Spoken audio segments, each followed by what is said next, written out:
Machete after that. I just call him Machete now. I don't even call him Danny anymore. It took over every other role that he ever did. So we went ahead and made the first film. Not knowing we'd ever make the first film, we made the first film. And when I was mixing, and even the first film, I thought, let's just do it as a straight-to-DVD title, so people could leave us alone, because people would literally come up to me and say, make another Sin City, and when are you going to make Machete? So finally I thought, let's just make it, we'll make it straight to DVD, but then De Niro signed on, and Jessica Alba, and Michelle Rodriguez, so okay, it was a movie. And as I was mixing it, as Danny rides off with Jessica, it was a good ending, but it felt like it needed an extra kick, and I'm literally mixing the movie there on my mix stage, thinking, what could I add here at the end? Oh, I know, let's get the movie voice guy and put some fake titles that, as a joke, says, Machete will return in Machete Kills and Machete Kills again. I added the in space later on. And I thought, just as a joke, so people go, oh, I can see this being a series. We won't actually ever make that series, but because it kind of exists in titles, it's kind of, we can always say the negative was lost and there really are two movies, and kind of have a trilogy with only doing one movie. And then people, for 2 years, have been asking for another one, so we made it. So we did not, yeah, you're correct, we did not know we were going to make this movie. And I didn't even want to wait for permission to do part 3, so I thought, put in some of that part 3 goodness in this. In case there is no part 3, I feel like I've done a trilogy in 2 movies. And as most trilogies go on, they usually get sillier and kind of crazier and out there. I mean, remember Superman 3? Suddenly Richard Pryor's in it. What are they doing? So I thought, let's have some of that part 3 fun coming into this, where it's just, they're in space. Wasn't there a movie where Jason Voorhees ends up in space too? Yeah, they all end up in space. And then Moonraker with Bond. I mean, they just like kind of run out of ideas and go, put him in space. And I just thought it was just fun. We were talking before about how you really are the king of the franchises. Like, you don't just make, very rarely do you make just one movie on something, whether that's the intention or not, but you've got these El Mariachi films. You, at the very least, with From Dusk Till Dawn, you executive produced the sequels, obviously Spy Kids, and now you've got another Sin City coming out, and Machete. Do you kind of like that idea that like, I mean, I can see like a filmmaker might create this character and create all these characters in this world and not want to let go right away? Like, is that I don't something? know if it's not wanting to let go. It's just a Mexican. You know, we eat the head. We eat everything. We use the whole thing. We don't leave any scraps behind. It's just how we grow up. No, I think it's just something, and I answered that in a way. It's become sort of a thing that I've done in my movies. It's just been the more interesting way to go. When I first thought of El Mariachi, I wanted to do it as a trilogy for just testing how to make a film, and I was going to hide it in Spanish video. And the first story I came up with was the guy with a guitar case full of guns, and I realized, okay, I got like $5,000. I can't possibly make that movie. I'll make the prequel first. That'll be the first story. How he became the guy with weapons. That'll be much cheaper. He's actually a musician. He doesn't actually become the guy with the guitar case full of guns until the last scene of the movie. When you make a movie like that, it's easier to kind of make sequels. And all the other movies were kind of the same way. I mean, the Spy Kids didn't become Spy Kids till the last scene in the movie. So even if we didn't make another movie, the audience could sort of imagine other adventures and be really excited to see another one, because they go, well, the story's just kind of barely getting started. Genesis stories are kind of the best way to start, you know, and Machete was similar.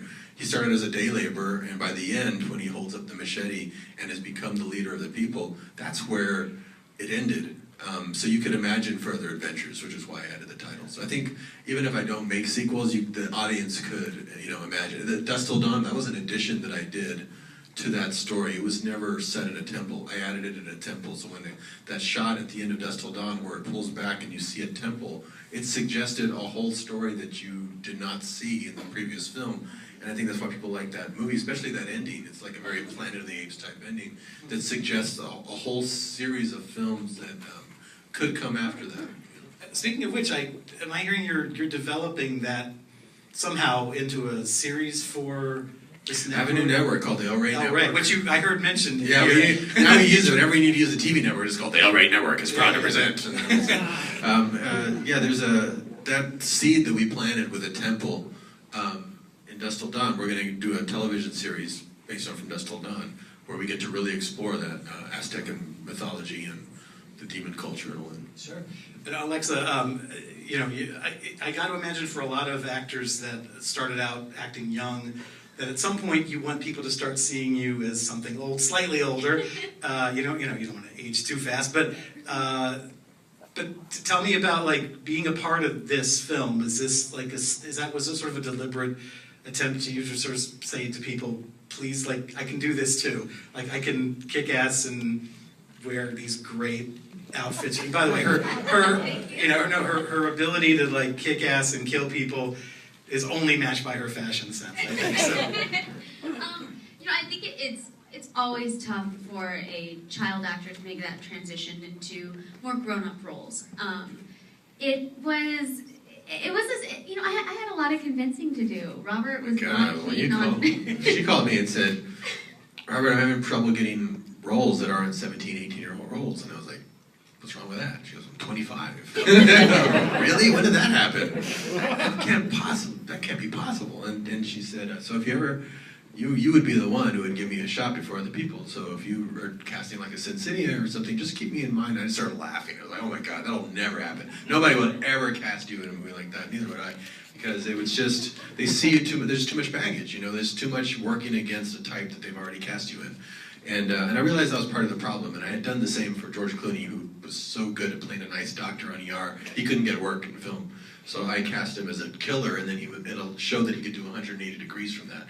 Carla Gugino was in 3 Spy Kids. She was only 28 when she did the first one, but could not get other roles until I cast her in Sin City, and that really changed her image, and she was able to do Watchmen or anything she wanted after that. So when she said that, I realized, okay, I'm probably the person who put that curse on her. I'm probably the only one that can. So to lift it, so I told her to come on this movie and kind of either be in the background, she can be behind Sofia Vergara, she can fade in the back if she doesn't feel comfortable, or come forward. She comes front and center, grabs the most audacious outfit, grabs the best weapons, and just took all the dialogue from the other girls. And she was just, it was cool. She really, and one image went out across the internet that changed her image instantly. I told them it would probably take 4 or 5 movies to change people's minds. But it was instantaneous, and part of it was just her level of confidence that she really knew that she needed to change people's minds. Well, this character's so awesome. She's so strong and such a badass, but we're not taking ourselves too seriously. We're still having fun, and that's what I like about Killjoy. If you're gonna make a transition, I think from a child actress to a more grown-up actress, I wouldn't trust anybody else to do it other than Robert. He makes all his women look so good in his films, and they're not weak characters. And that was that was really important to me. That's actually a big thing for a lot of your films, is female characters are just across the board badass, and that seems like it's really important to you. I grew up, I tried to figure out why that was, and I guess that's true, but also the movies get more and more over the top, so they have to stand toe-to-toe with Machete. So Michelle Rodriguez or Sofia Vergara, they're kind of like the female Machete. You need that counterpart to balance it out, because you can hang him by the neck and his neck doesn't snap. So, the woman can't be there, doing the normal woman role. She's got to be like really elevated. But even in the Spy Kids, the female characters are always really strong. So, and I think that's just my worldview. I mean, I grew up in a family of 10 kids. 5 of them are sisters. They're all badass. They all kick my ass. And I grew up around a lot of strong women. So I really, when I'm writing my own scripts, I just kind of, if I don't write the script, maybe they're not as strong. But even then, I think even in the directing, I would give them a lot to do. Yeah. And it seems Michelle Rodriguez is like a perfect fit for you too. She seems like she's kind of your female doppelganger. She was the dream actress. When I worked with her first, I told her, okay, I just want you in all my movies now. She's so fun. She's so cool. And just so badass. She comes up for the first meeting for Machete. She's like, do you want to get really, ripped up if you can, if you want? It's like, sure, go ahead. Because I'm probably going to dress you pretty sexy, because just to counter just how tough you are, I really want you to be, you're a beautiful girl, but you really look sexy. She goes, is that your GTO up front? I go, yeah, can I go do some donuts real quick? I was like, you're just like, oh my God, this girl's awesome. Didn't she go to boot camp? She's out there. She went to boot camp before the role. Oh yeah, she probably went to boot camp to get herself. I've seen her do donuts at one Fantastic Fest. She was there a couple of years ago, and she just jumped in someone's $100,000 car and just took off to do donuts in the parking lot. Yeah, I've actually seen her do that. I didn't know that was a thing with her. I thought that was. You have a nice car, she's gonna take it. Spin it around the block, literally spinning around the block. All right, please, because I heard he made quite a splash at Fantastic Fest this year. Please explain I mean, I've seen the one movie I think most people have, if they've seen him at all, Marco, Zarar. Because oh my God, the guy who plays Mendez's right-hand man, I guess, who or whatever he is. Yeah, do you know what I'm talking about? Has anybody seen Mandrill? Look it up on Mandrill is YouTube to see some of the action scenes. The guy, he's the man. He's Chilean. He's about my height, but he moves a little bit taller. He moves faster than physics, should allow. And it's hard almost to capture on film. I mean, I tried to, but you would think, oh, it's just wires or it's sped up, but no, he's literally, when he moves, that's just not possible to move that fast at that size. And that's why a lot of times if I respond to an actor, I start changing the script. Logic be damned, to take advantage of it. And with him, I wanted him to be a villain to stand up against Machete, but it wouldn't go very far before after a while he gets killed. So I thought, well, let me just figure out a way story-wise to clone him so he can just keep coming back and I can just kill him like 50 times because I want more action scenes out of this guy. When Harry Knowles was a huge fan of him, he called me originally and said, you got to use Marco Zaror. I just saw one of his movies. And so for years I was trying to find a place to put him. Finally, I just made a role for him, and that's why his name is Zaror. I wrote it. I didn't even think of a name for him. I just thought I'm going to use his name is cool enough. And Harry shed a tear in the theater when he saw him get killed after like 5 minutes. He thought he didn't know he was going to come back again. So Harry thought, that's it. That's all the Zaror I'm going to get. And then he just kept coming back and coming back and coming back. Really fun. The last question I want to ask you, and I'll throw it to the audience, is about Mel Gibson in the film. Was there any hesitation on your part or his part to put him in what I think is his first villain role? And it's a great part because he's sort of playing the classic Bond villain, over-explaining everything. Or like even the stakes in this movie are much higher than in the first one. Oh yeah. So, but like it's perfect for him and sort of what he brings to it. He really sort of beefs up the third act, I think. So, but tell me about. Yeah, there's some really thing I got to tell you right there. Okay, so first, the speech stuff is really funny because he wasn't used to having this much dialogue because he was always the Machete role where he says, you want to get out of here? You talk to me. He doesn't have to say very much. The man, a few words. So this one, he's like going on and on and on and on. And then he cuts to Danny, and he goes, there's only one machete. He's like, that's my role. How come I ain't got all the dialogue? You're the bad guy now. The bad guy didn't stop talking. But he was fantastic. Seeing him play a role like that. He never gets to play a role like that. And the other one was, what was the other one? Something else I was going to tell you. I'll think of it. Okay, good. Well, just wondering if there's any hesitation on his part or even your part to bring. The fact that this is a Machete film. Like I know, I think the Hangover sequel wanted to put him in, and there was like, oh, we can't have an Hangover movie. The freedom you have in a Machete movie is just, you can do anything you want because it's a completely like a exploitation film of the 70s or 80s where anything goes. If there was something going on, you could to capitalize it and take advantage. You would exploit it in some way and use that. So when I first saw a list of actors for the role of my ultimate sort of James Bond villain, the only one that really popped out that interested me at all was Mel Gibson. I just thought I've always been a fan of it. He knows that I've always been a fan of his. I've known him a number of years, and huge fan of his. Always wanted to work with him. And I could just see him really kicking ass at this. The timing wasn't great for him, but it's a Machete movie. You can get away with it in a Machete film. So that was the freedom I had. I could use him. I could use Charlie Sheen, and it wouldn't look like we're just chasing a headline. People would know that I really am fans of theirs, truly of their art, as an artist, and they could tell that I was honest that way. I think that's why they gave 150% because they knew that I was just truly a fan of theirs. And then, I'm sorry. Was there something about the story you asked about? No, I think you covered that. About him talking. Getting senile on us? Totally. I don't know what's going on. All right, who has some questions for these two? All right, there's a woman right there. Oh wait, I'm sorry, that's your hand is up. You're right there, yeah.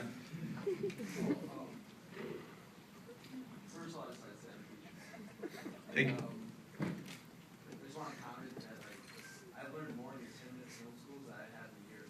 You learned more from my 10-minute film schools than you have in a year in film school? That's awesome. No, you didn't do it in 10 minutes.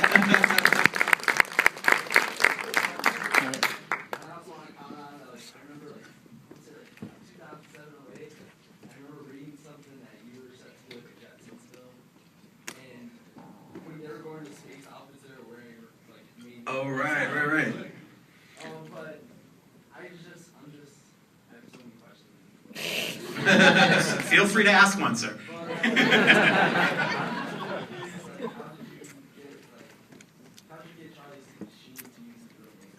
Oh, how to get like Charlie Sheen to use their real name, or again, the freedom of a Machete movie is really big. And what was nice about this film is when I went to all these actors, and you kind of create a list of people you want to work with. Mel Gibson was at the top, you know, Demian Bichir, Sofia Vergara.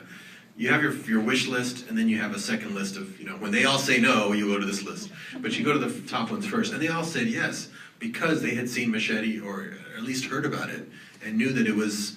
They knew what it was. That was a very different than when I did the first Machete, where not everybody had seen the trailer or anything. You kind of had to educate people on what it was. This one, everybody knew. They're like, oh, that looks like a fun world. That's one where I can go play a role that I don't usually get to play, and be really iconic and different and bold. And the girl's beautiful and the guy's badass. I mean, Demian Bichir was nominated for an Oscar last year. And this year he was like, I want to be badass. I want to be like Machete. So I said, okay, I'll make you a secret agent. You'll be really cool, and you'll do some cool stuff. You know, because the actors want to have some fun too. With Charlie, I had tried to work with him for many years. 2 other times we tried to work together, and either the timing wasn't right or the project wasn't right. This time, I went to him, and he was now looking for work because of, you know, things that had gone on in the public. So he was eager to work. And when I went into his house, he said, "Okay, I'm not going to miss a third time. I'll do whatever it is you're offering me. I'm going to do it." And I said, "Well, it's the president." He goes, "Who better than to play the president?" and it wasn't until we were filming, you know, as I got the idea of him coming down doing it, I thought, oh my God, it would be really cool. So we get ready to do the El Rey Network and everything, and the Latin pride that went with the movie. And I thought, God, it would really be cool if I could convince him to use his name, his original name. The name he had to change because as a Latino, you couldn't get work in Hollywood back then. So he had to change it, like his father had done. So I thought, I'm going to wait till we finish a whole day of shooting before I spring it on him. Just, you know, wait till the goodwill of the set and he sees how fun it is, then I'll bring it on. Well, that morning, before we started filming, he came up to me and goes, "Do you hear what I want to do with the credits? I want to be billed as Carlos Estevez." Oh my God, that's awesome. That's terrific. So we have to do that then. I said, the raza would be so proud to see that you went back to your original name, like, holy shit, that's right, he was Carlos Estevez. And you can have a whole other career as Carlos Estevez. Carlos could do the movies Charlie won't do. And I bet Carlos Estevez could do no wrong. You can almost do any movie. You can do all the art films or something. Who's next? I'm sorry, it's really bright. There's a girl like jumping. All right, whoever that is. Whoever is jumping. Go ahead. I just want to say that you are an inspiration, eres una inspiración y es un sueño para mí conocerte. Y también a ti, Alexa, eres una excelente actriz. Los admiro a los dos muchísimo. Now, I know I'm not Sofia Vergara or Alexa Vega, but what an actress had to do to audition for one of your films? You're amazing. I think you just did. That was a great audition. First you got her attention because you jumped up and down. Then I heard your voice, which is already charming and exciting. And then you're just, I can feel your spirit from here. We're creating this television network because there's so many of us that want to express ourselves, and I want to have a place where the doors are open, not closed, like you normally have in Hollywood. And we just got, you know, a granddaddy of a thing here where we have a network that will be in 40 million homes already in December and grow from there. And I'm in charge, so if there's something that I like, I can just put it on the air and let the people decide, not a bunch of string of suits, and there's no executives and there's no anything. So it's really amazing, and it's going to be, well, you'll start hearing about it more and how you can apply and how you can send ideas in, and where we'll be able to showcase talent and to create new voices, because we need more filmmakers. You know, one thing I was really surprised about when I made on Mariachi was I put out a book on how to make a movie for no money, and a lot of people followed that. You know, there's Blair Witch Projects and Paranormal Activities. I was always surprised that there weren't more Hispanic filmmakers. Why there weren't more U.S.-born Hispanic filmmakers after that? And it's been 20 years now, and that you know, haunted me for years. I could not figure it out, and anyone I would ask that question to couldn't answer it. I said, is it because we don't have enough ganas? Do we not have enough stories? A lot of us just not interested in film? I don't think it's any of that, and I couldn't figure it out. And then when I did Spy Kids, I remember when I wrote it about a Latin family, because that's what I'm from a Latin family. Anything I write is going to probably have a Latin, because that's my point of view, that's who I am. American, you know, Mexican-American, English-speaking, broad, mainstream, but with a Latin point of view, because that's me. When I took it to Weinstein's, they looked at it and said, why are you making them Latin? We don't understand. They're just making them American. Like, well, they are American, but no one had done it before. And I said, they're going to be speaking English. It's going to be for everybody. Anybody who want to watch it. And they weren't being dicks. They just didn't understand why I was even doing that. I said, well, it's based on my family completely. My brother, my sister, my uncle, who was a special agent in the FBI. His name was Gregorio. I mean, it's based on my family, so it's going to be, they're Latin, but Latin, American. And they're like, but why? I don't understand. I thought, wow, if I wasn't Hispanic, I would have totally changed it because I wouldn't have had a good argument. I kept at it and I thought, I know, you don't have to be British to watch James Bond. That'll make it more special. So they're like, oh, okay. Then of course, no one ever questioned it. The movie came out, now there's 4 of those. But I realized that the problem, why there aren't more filmmakers, because if you're a Hispanic filmmaker and you're going to go make a movie and you got inspired by anything I did, you go, hey, 2 or 3 of us, let's put 50,000, 100,000 together, let's go make a movie. You're not going to get very far before you start writing the script and go, oh shit, he's Hispanic like me. It means it's probably going to be an Hispanic actor. Even if it's comedy, even if it's like adventure, action, mainstream, whatever. It's going to be pigeonholed as a Latin film. What 2 or 3 distributors can I take this to that'll start a bidding war and make this film? Nobody. Nobody's going to buy this. So of course you sit down and you don't make that movie. Well, now with a place like El Rey, for all the reasons that you can't get into Hollywood, that's why you're wanted there. People would go make something because they know, we make something, we send it to Robert. If he likes it, he puts it on the network, he lets us own it. That's different. That's a different thing. So that's pretty cool. That's what's cool about it.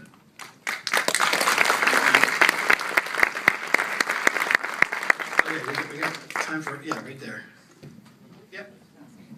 Hi, I'm John, and next in filmmaker too. Thank you for kind of paving the way. Absolutely. After seeing like Machete movies and stuff, and there's that scene in Once Upon a Time in Mexico where you got El Mariachi and he kind of goes up against Danny Trejo and he looks just like the Mariachi. How do you think that scene would play out if he was Machete? If Danny was Machete? Yeah, Danny was only, the character was named in Once Upon a Time in Mexico was Cucuy. Yeah, had he gone up against Antonio, does he go up against Antonio in that movie, or somebody else kills him? Mickey Rourke kills him from behind, he strangles him, I think. So I never think Antonio and him went head to head. But it was fun seeing Machete and Antonio in this movie together because of the history that they've had together over the years. I'm so glad he was able to do it. Antonio is just the greatest. But yeah, it's really hard to make movies with Danny where he dies, because you're just like, okay, that's why he just keeps coming back, He was, and he's always blades, the first movie with him was Navajas in Desperado, because he threw the little knives. Then he was Razor Charlie in Dusk Till Dawn. Then he was Cuchillo in Predators. And then he was, Machete. And the next movie we'll have to do is Butter Knife, just to complete the cutlery set. All right, there's someone on the aisle there? Right here? Back there? Yeah. Hey, so just want to say, I'm also a filmmaker. I'm aspiring filmmaker, actually. I go to Tribeca Flashpoint, and, yeah. Yep. All right, I'm sorry. So, anyways, I really wanted to ask, what do you think would be the best inspiring thing for a filmmaker to do to get out and make their movie? Do you think they should just go out and just balls to the wall, if you will? Or do you think it's something that has to be, more, meticulous to it? What do you think the best strategy is? What was the second thing? More like what? Meticulous. Something that is meticulous. It totally depends. I mean, there's no one way to do it. I mean, certainly, I'm going to have a network, and I'm not going to make people make it in my style. I want people to have their own voice of how they do it and different ways to experiment and find something. But when I go to film festivals, particular people all in the film festival go, how do we break out? It's hard to make noise in a film festival. Well, the problem is you're in a film festival. So in the old days, that's what you did. But now there's so many people going into a film festival. They're all trying to fit through a little pinhole. There's too much competition on that level. You almost have to think really outside the box. So not only do you have to think about now that everybody can make a movie, it comes down to what's the best idea, what's the best story, what's the best thing that's going to hook people, and try to think of that, and just be really free. Because if you're too meticulous, you're going to be going, that idea is not good enough. Oh, that idea is not good enough. You never make anything. You almost have to be a lot freer with it and let it just become what it's supposed to become. I don't think you want to set rules on it, too early. I think you really want it to breathe, and that lack of perfection, I think, is what people might respond to. So I would just start making stuff and then let it dictate to you what it is, and not you try to dictate to it what it needs to be. And then figure out a way to distribute it better. And you almost have to think bigger. I know it sounds really, really kind of dumb and flippant, but I I didn't want to get into television ever because there's so much competition. Everyone's trying to get on Friday night at 7 p.m. You're competing against the whole town. Well, when you got that much competition on one level, think above that. Own a network. How many other people are trying to own a network? Nobody. There's like 2 other guys. You know, those guys at an arm wrestling contest. So, you know, you can just actually, if you think bigger and outside of the box, like with El Mariachi, I can't compete with guys with $200,000-$300,000. I don't want to go make a movie with no money for Spanish. Put it here. You know, you found a different way in. Think of a different way in. If everyone's going that way, you go this way. And then you'll have a lot, you'll stumble, but you'll also stumble upon an idea no one else thought of. And that's what'll make the difference. Thank you so much. Before we break, I want to see if anyone has a question specifically for Alexa. Yeah, no, I got to get this one in. Okay, whoever, yeah, why don't you guys fight it out? I know you made a show on the AC Family called Rocky and the Rockets. When you played it, did it get picked up, or? Oh no, gosh, that was so long ago. Rocky and the Rockets, you're asking about. It's Ruby and the Rockets. It's a show that I did. I think it was like 4 years ago now. No, it was a fun family show. It was a fun family show, and sadly, no, it was just 1 year. But it was great. It was with Sean Cassidy and David Cassidy. But David and Patrick, I think, would go head-to-head too often, so I didn't keep going. But they were good guys. And then, so, Robert, real quick before we let you go, Sin City 2, it looked like it was coming out like right after this one for a while. Now it's been bumped. No, it was never coming out right. Okay, oh well. The reason they do that is you schedule it so that we can hold that date down. Yeah, Because yeah. it wasn't going to be ready until next year. Okay. And we wanted to, once all the other movies settled, when it moved, we would then put Machete in its spot. So it was just kind of like a card game you have to play with the industry. When you don't have any money, that's what you got to do. You got to like go squat on a date, like the other guys settle, then confuse them and shuffle. And we just finished shooting it like back in March, so it wasn't ever going to be ready this year. But it's August. But I finished now? editing it and everything. It's awesome. It's awesome. We just got to put the effects on it. It's going to be a while. I think right now it's August of next year. I think that's what the studio's saying. They were at least it's going to be ready like in March or April. They just Okay. didn't want to go up against all the big summer movies. Right. And you know, it's Weinstein's. They don't want to spend that much money. So it's like they're waiting till Yeah. All right, well, guys, thank you so much for coming out and talking.